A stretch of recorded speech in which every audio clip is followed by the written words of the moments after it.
जय हिंद। मैं आप सभी का JSR कोचिंग क्लासेस में स्वागत करता हूं।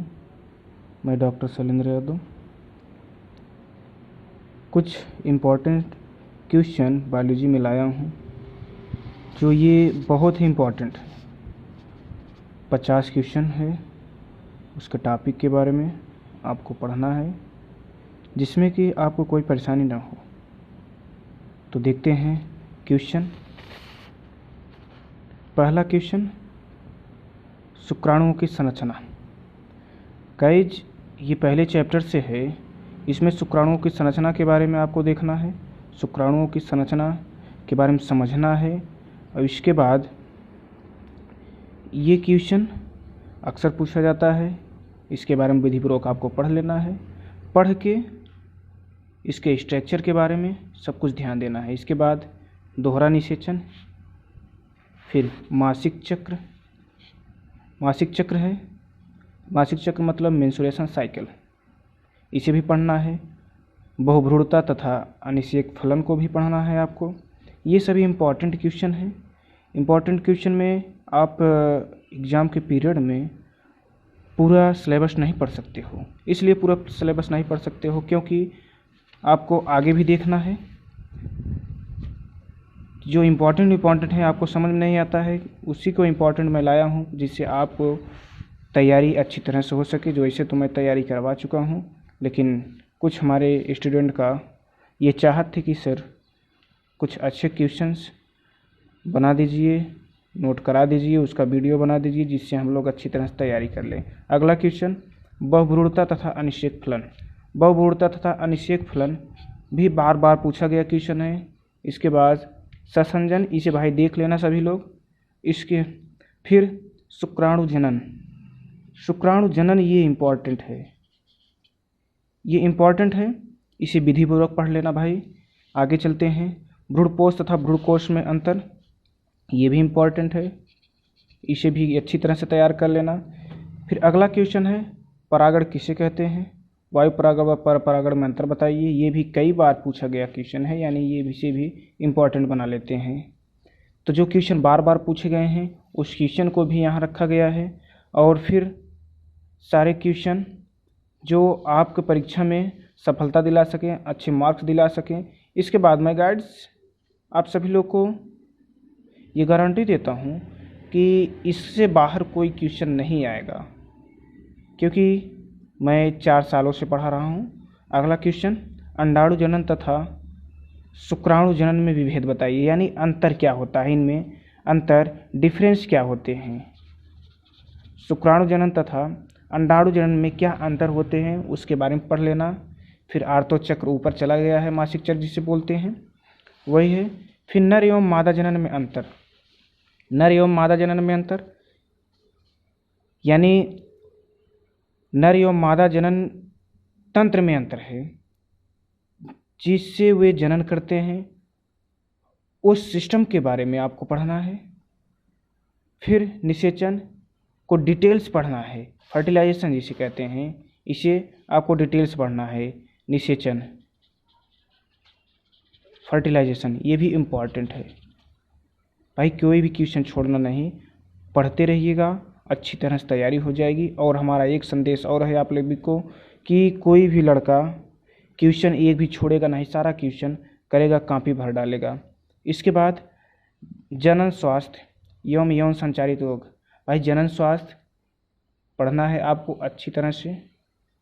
ये जो क्वेश्चन है इसे अच्छी तरह से पढ़ना है। और यौन संचारित रोग होते हैं जैसे एड्स हुआ, गोनोरिया हुआ, सिफिलिस हुआ, इन सभी रोगों के बारे में आपको पढ़ना है, डिटेल से पढ़ लेना। फिर परिवार नियोजन यानी फैमिली प्लानिंग। फैमिली प्लानिंग क्या है उसके बारे में पढ़ना है। फैमिली प्लानिंग से हमें लाभ क्या है उसके बारे में पढ़ना है। फिर ये सारे जो हैं STD, MTP, IUD, IUT तथा उल्वेधन, इन सभी का फुल फॉर्म याद करके जाना है आप सभी लोगों को। 1 या 2 नंबर में इसे पूछ सकता है भाई। आगे चलते हैं, जनसंख्या विस्फोट। जनसंख्या विस्फोट के बारे में पढ़ना है आपको। जनसंख्या विस्फोट है क्या, जनसंख्या विस्फोट कहते किसे हैं, जनसंख्या से विस्फोट से हमें हानि क्या है, लाभ क्या है, इन सभी के बारे में पढ़ना है। इसके बाद मेंडल के तीनों नियम, ये गाइज मेरे दोस्त, मेरे मित्र, मेरे विद्यार्थियों बहुत इम्पॉर्टेंट है। मैं ये गारंटी आपको देता हूँ कि 4 नंबर या 5 नंबर में एक ज़रूर पूछेगा मेंडल के नियम। मेंडल के 3 नियम से एक नियम ज़रूर पूछेगा, इसलिए इसे बहुत इम्पॉर्टेंट है, याद कर लीजिएगा और पूर्ण रूप से तैयार कर लीजिएगा। फिर अपूर्ण प्रभाविता व सह प्रभाविता। अपूर्ण प्रभाविता क्या होता है, सह प्रभाविता क्या होता है, इसके बारे में भी गाइड से याद कर लेना। और फिर इसके बाद चलते हैं अगले क्वेश्चन पे। हमारा अगला क्वेश्चन क्या है कि लिंग गुणसूत्र क्या है। मनुष्य के लिंग गुणसूत्र में लिंग गुणसूत्र क्या है, मनुष्य के लिंग निर्धारण में इसकी क्या भूमिका है। मेरे प्यारे विद्यार्थियों, ये भी बहुत इम्पॉर्टेंट है, इसे भी आपको पढ़ना है। लिंग गुणसूत्र क्या होता है मैं आपको पढ़ाया हूँ, विधिपूर्वक पढ़ाया हूँ। इसके बाद मैं टेस्ट भी लिया हूँ। जो भी बच्चा JSR कोचिंग पढ़ता है मैं उसे गारंटी भी देता हूँ, और बच्चे जो हैं उसे कहीं ज़्यादा बेहतर नंबर लाएंगे, ये मुझे मालूम है, ईमानदारी से मालूम है, क्योंकि मैंने सारा सिलेबस कंप्लीट किया हूँ, क्रैश कोर्स भी कराया हूँ, फिर उनका टेस्ट भी बारी बारी से लिया हूँ। 5 यूनिट्स हैं, 5 यूनिट्स का टेस्ट लिया हूँ। टेस्ट लेके फिर उनकी तैयारी विधिपूर्वक कराया हूँ। अगला है क्या, गुणसूत्री विकार। गुणसूत्री विकार यानी गुणसूत्रों में जो त्रुटि होती है, गुणसूत्रों में जो त्रुटि होती है उसके बारे में पढ़ना है गाइज। जो त्रुटि होती है, जैसे 46 गुणसूत्र मानव में होते हैं, तो कभी 47 हो जाते हैं, 48 हो जाते हैं, 45 हो जाते हैं, 44 हो जाते हैं। इनमें जो विकार उत्पन्न होते हैं गुणसूत्रों में, ये विकार जो उत्पन्न होता है 46, 47, 48, 45, 44, इसके बारे में विधिपूर्वक पढ़ना है। जैसे Klinefelter syndrome, Down syndrome, Turner syndrome, इन सब के बारे में विधिपूर्वक आपको पढ़ लेना है। फिर लिंग निर्धारण, लिंग संलग्नता पढ़ना है आपको, ये इम्पॉर्टेंट है बाबू, ये पढ़ लेना है। फिर लिंग निर्धारण क्या है, पक्षियों मनुष्य में अंतर बताइए, और पक्षियों में कैसे होता है लिंग निर्धारण, मनुष्य में कैसे होता है, उसके बारे में पढ़ना है। ये लिंग निर्धारण, लिंग निर्धारण का मतलब लड़का है नर या मादा कैसे पता किया जाएगा, वही लिंग निर्धारण कहलाता है। आगे पढ़ते हैं प्रोटीन संश्लेषण, इसे भी पढ़ना है आपको। प्रोटीन संश्लेषण पढ़ लीजिएगा मेरे दोस्त, मेरे भाई। आनुवंशिक पदार्थ यानी DNA के बारे में आपको परिपूर्ण रूप से पढ़ना है, ये इम्पॉर्टेंट है, यहाँ से पूछेगा, DNA वाले चैप्टर से ये पूछ सकता है। इसके बाद DNA पैकेजिंग पढ़ लेना है। DNA तथा RNA में अंतर मोस्ट इम्पॉर्टेंट है, DNA तथा RNA में अंतर ये मोस्ट इम्पॉर्टेंट है। फिर वाटसन और क्रिक मॉडल, ये भी गाइज मोस्ट इम्पॉर्टेंट है, आ सकता है।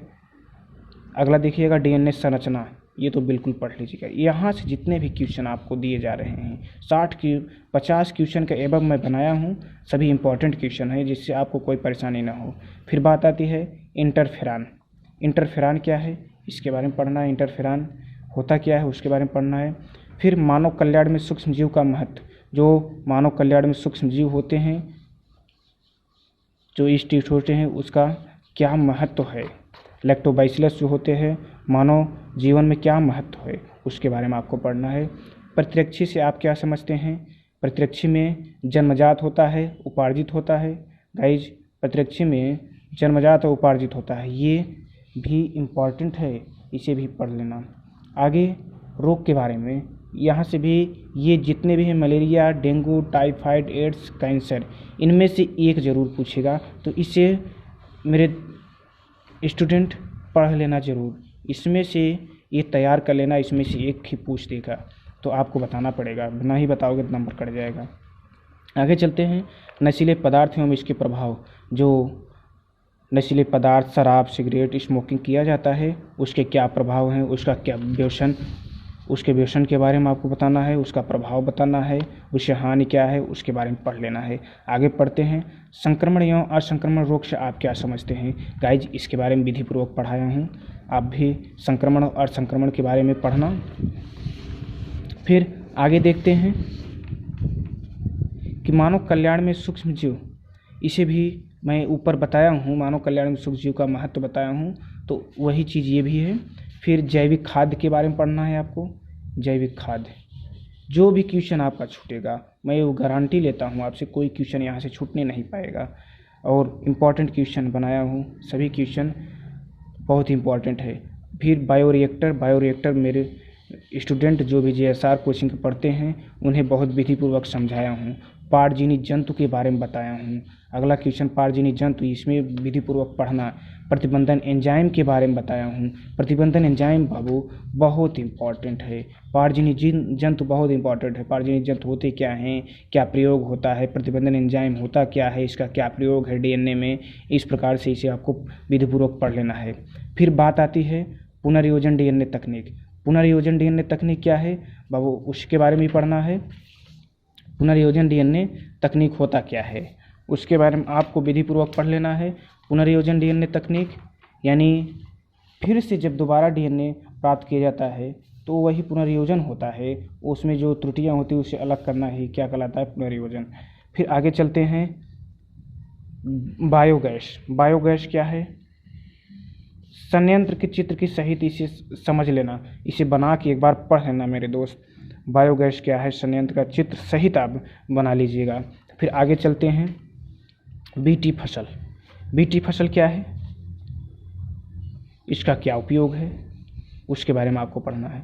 फिर अगला क्वेश्चन कहता है कि जैव प्रौद्योगिकी और मानव स्वास्थ्य के क्षेत्र में उपयोगिता तथा कृषि में क्या उपयोगिता है। जैव प्रौद्योगिकी जो होता है इसका मानव के स्वास्थ्य के क्षेत्र में क्या उपयोगिता है, फिर कृषि में क्या उपयोगिता है, इन सब के बारे में आपको पढ़ना है। आनुवंशिकी अभियांत्रिकी क्या है, ये गाइस बहुत इम्पॉर्टेंट है।